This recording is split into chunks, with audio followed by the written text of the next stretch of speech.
From looking for a lot to choosing a house design, to the different factors to consider like where to shop, what to shop for, who to approach for advice, and other tips every future house builder should know. Project First Home will show you how it's done. Week after week, join Angel and I as we help Philippine Realty TV's executive producer, John Aguilar, build his dream house from scratch.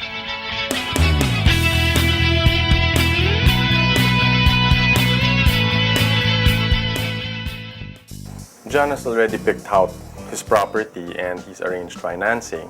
He had already signed the deed of sale. Now you go over to the BIR and ask them to assess for capital gains, your capital gains tax.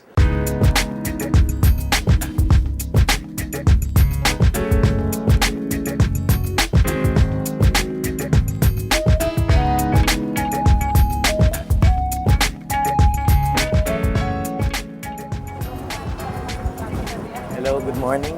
Sa real estate, saan ba ako pupunta? Okay, sige. Thank you. Thank you. Hello, sir. Good morning. I'm buying a property. Actually, friend ko bumibili ng property and I want to make sure na lahat ng requirements, okay? We have a checklist of requirements for a sale transaction. Okay. We have to get the TIN of the seller and the Okay. buyer, the notarized deed of sale. Ito. This one. Okay. We have the certified true copy of the tax declaration of the property. Oh, okay. Okay. The certified true copy of the title. Ito yun. Okay. And the sworn statement for no improvement transactions. Okay, ito I yun. think this one. Okay. Anong ibig sabihin ng no improvement?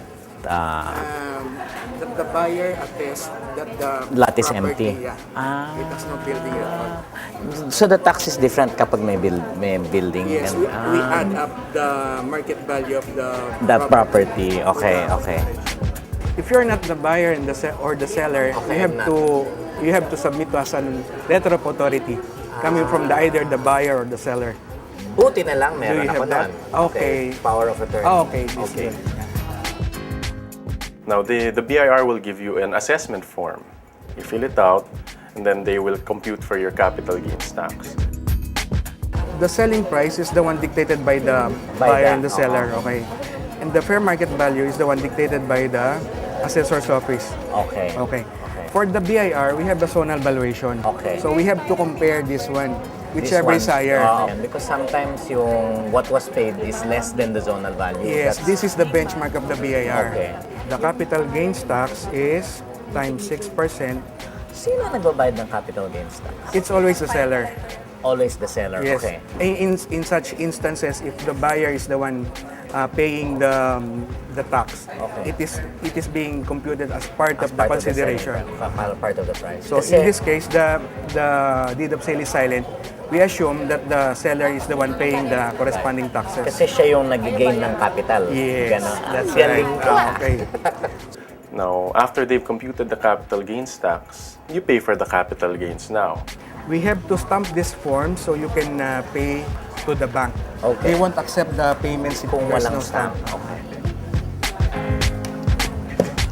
Then the examiner who computes will sign the return. Rex, to get the tin of John. Oh, Thank you. Yeah. Thank you, sir, for your help.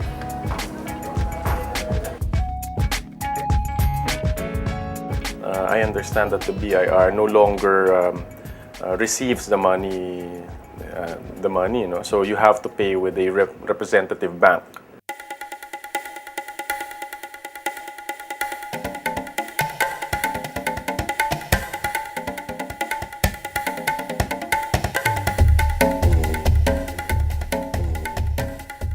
So you pay with the bank, and then you get the payment slip, present it to the BIR again, and then of course they will receive it, and then they will issue a certificate authorizing registration after around 5 days. Okay, now once you have the certificate authorizing registration, that's what you will present to the Register of Deeds, so that they will have the authority to transfer the owner's title from the previous owner's name to the new owner's name, which here is John Aguilar.